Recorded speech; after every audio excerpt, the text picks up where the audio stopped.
तो आज हम आपके लिए लेके आए हैं क्लास 10th के केमिस्ट्री का first chapter chemical reactions and equation. तो पहले हम बात करते हैं केमिकल रिएक्शंस की डेफिनेशन पे। Chemical reactions are the processes in which new substances with new properties are formed. Chemical reactions एक ऐसा प्रोसेस होता है जिसमें नए सब्सटेंस नई प्रॉपर्टी के साथ फॉर्म होते हैं। During a chemical reaction, atom of one element do not change into those of another element. Only a rearrangement of atoms takes place in a chemical reactions. Chemical reactions के दौरान एक element का atom दूसरे के साथ change नहीं होता है, उसमें सिर्फ एटम्स का रीअरेंजमेंट हो जाता है। The substances which takes part in a chemical reactions are called reactants. जो सब्सटेंसेस केमिकल रिएक्शन में पार्ट लेते हैं उन्हें रिएक्टेंट्स कहा जाता है। The new substances produce as a result of chemical reactions are called products.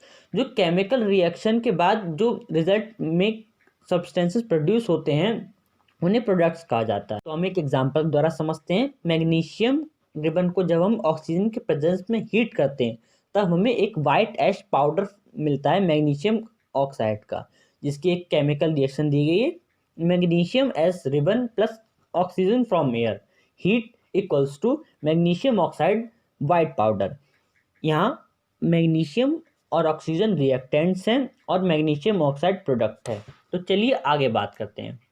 It is not that chemical reactions can be carried out only in a science laboratory. A large number of chemical reactions keep on occurring in our daily life.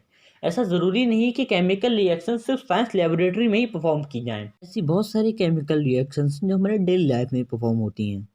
तो हम एक example से समझते हैं। For example souring of milk. जब हम गर्मियों में मिल्क को रूम टेम्परेचर पे छोड़ देते हैं तो मिल्क खट्टा हो जाता है। Formation of curd from milk, दूध से दही का बनना। कुकिंग ऑफ फूड, खाना पकाना। Digestion of food in our body, हमारी बॉडी में डाइजेशन होना। Process of respiration. इसी प्रकार ऐसी कई सारी केमिकल रिएक्शंस होती हैं जो हमारी डेली लाइफ में परफॉर्म होती रहती हैं।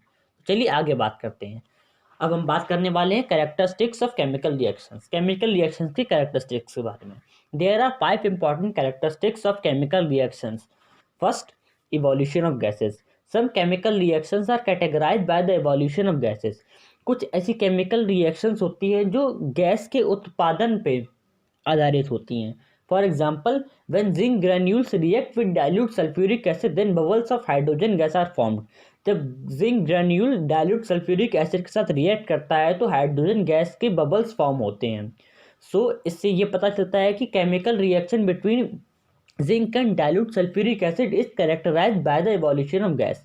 जो केमिकल रिएक्शन जिंक और डाइल्यूट सल्फ्यूरिक एसिड के बीच हुई है वो इवोल्यूशन ऑफ गैस पे आधारित है। हमारा second point, formation of a precipitate. Some chemical reactions are characterised by formation of precipitate. कुछ केमिकल रिएक्शंस होती हैं जो प्रेसिपिटेट के फॉर्मेशन पे आधारित होती हैं। For example, when potassium iodide solution is added to a solution of lead nitrate then a yellow precipitate of lead iodide is formed. जब potassium iodide solution lead nitrate के सॉल्यूशन से react करता है तो एक येलो कलर का precipitate lead iodide का form होता है। इससे हमें ये पता चलता है कि जो केमिकल रिएक्शन पोटेशियम आयोडाइड और lead नाइट्रेट के बीच में हुई है वो फॉर्मेशन ऑफ प्रेसिपिटेट पे आधारित है। तो चलिए आगे देखते हैं। Change in colour. Some chemical reactions are categorised by the change in colour. कुछ chemical reactions change in colour पे आधारित होती हैं। For example, when citric acid react with potassium permanganate solution then purple colour of potassium permanganate disappears, it becomes colourless. जब citric acid potassium permanganate solution से react करता है तो potassium permanganate का पर्पल कलर डिसअपियर हो जाता है, वो कलरलेस हो जाता है। इससे हमें ये पता चलता है कि जो केमिकल रिएक्शन सिट्रिक एसिड और पर्पल कलर पोटेशियम परमैंगनेट के बीच में हुई है वो चेंज इन कलर पे आधारित है। तो चलिए आगे बात करते हैं change in temperature. Some chemical reactions are characterised by the change in temperature. कुछ केमिकल रिएक्शंस हैं जो चेंज इन टेम्परेचर पे आधारित हैं। For example, when quicklime react with water the slaked lime is formed and a lot of heat energy is produce. जब quicklime water से react करता है तो स्लेक्लाइम फॉर्म होता है और हीट एनर्जी बहुत ज़्यादा मात्रा में प्रोड्यूस होती है। इससे हमें पता चलता है जो क्विकलाइम और वाटर के बीच में केमिकल रिएक्शन हुई है जिससे स्लेक्लाइम बना है वो चेंज इन टेम्परेचर पे आधारित है। हमारा नेक्स्ट पार्ट है change in state. Some chemical reactions are characterised by the change in state. कुछ ऐसी केमिकल रिएक्शंस होती हैं जो चेंज इन स्टेट पर आधारित होती हैं। For example, when wax is burned in a form of candle wax, then water and carbon dioxide is formed. Here candle wax is solid, water is liquid and carbon dioxide is gas. जब candle wax burn होता है तो water और carbon dioxide form होता है। Here candle wax जो होता है वो सॉलिड फॉर्म में होता है, वाटर लिक्विड फॉर्म में होता है, कार्बन डाइऑक्साइड गैस फॉर्म में होता है। So the combustion reaction of candle wax is characterised by the change in state from solid to liquid and gas.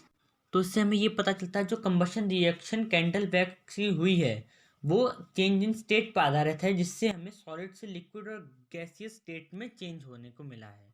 आगे हम अपने नेक्स्ट एपिसोड में कंटिन्यू करेंगे। तब तक के लिए be safe, be healthy. Thanks for watching.